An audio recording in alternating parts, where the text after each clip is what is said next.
नमस्कार दोस्तों, हमारे यूट्यूब चैनल में आपका स्वागत है। आज हम आपको बहुत ही प्यारा सुंदर सा दहेज गीत सुनाएंगे। यह गीत आपको कैसा लगे, जैसा भी हो अपनी राय कमेंट में ज़रूर देना। सुना सुनाया गुआ हो, सुना सुनाया गुआ हो, बात सुन हमारी धरी न पटरी। बबुआ के हो गईले नौकरी धरी न पटरी। बबुआ के हो गईले नौकरी धरी न पटरी।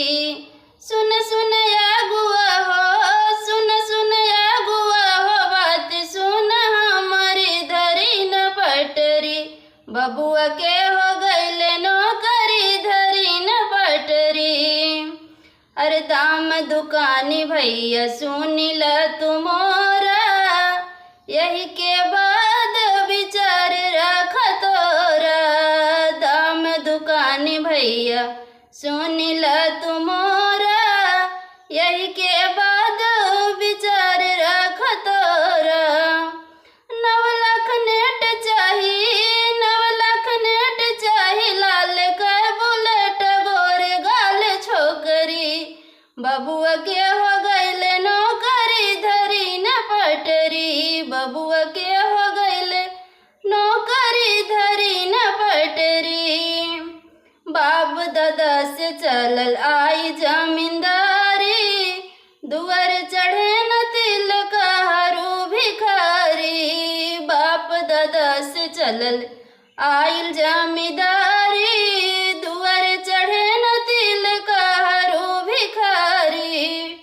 अरे इज्जत सम्मान हउए, इज्जत सम्मान हउए, भाई बिरादरी धरी न पटरी। बबुआ के हो गईले नौकरी धरी न पटरी। बबुआ के हो गईले नौकरी धरी न पटरी। पढ़ल लिखल बबुआ हो, काबिल चलाक हो, नशा पताई दूर लवंगियो नाही खात हो। पढ़ल लिखल बबुआ मोरा काबिल चलाक हो, नशा पताई दूर लवंगियो नाही खात हो।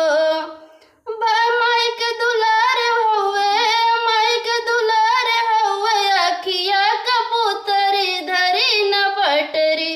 बबुआ के हो गईले नौकरी धरी न पटरी। बबुआ के हो गईले